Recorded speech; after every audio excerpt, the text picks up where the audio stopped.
প্রতিদিনের পথ চলার অন্য ভাবনায় আপনাদের স্বাগত। অন্য ভাবনায় কিছু কথাবার্তা আপনাদের সাথে শেয়ার করতে চাই। এক্সপেকটেশন যত কম রাখবে জীবন ততই হালকা লাগবে, কারণ প্রত্যাশা মানেই অদৃশ্য এক বোঝা যা আমরা নিজের কাঁধে নিজেই তুলে নেই। তারপর ক্লান্ত হয়ে পড়ি মানুষের আচরণে, কথায় এবং অবহেলায়। আমরা কষ্ট পাই মানুষ বদলে গেছে এজন্য নয়, কষ্ট পাই কারণ আমরা ভেবেছিলাম সে কখনো বদলাবে না। প্রত্যাশা কমিয়ে দিলে সম্পর্কগুলোও কিন্তু সহজ হয়ে যায়।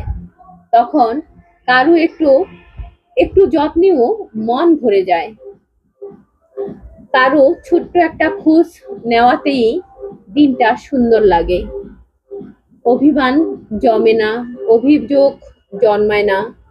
তখন বুঝবে মানুষকে তার মতো থাকতে দেওয়া কতটা মুক্তি।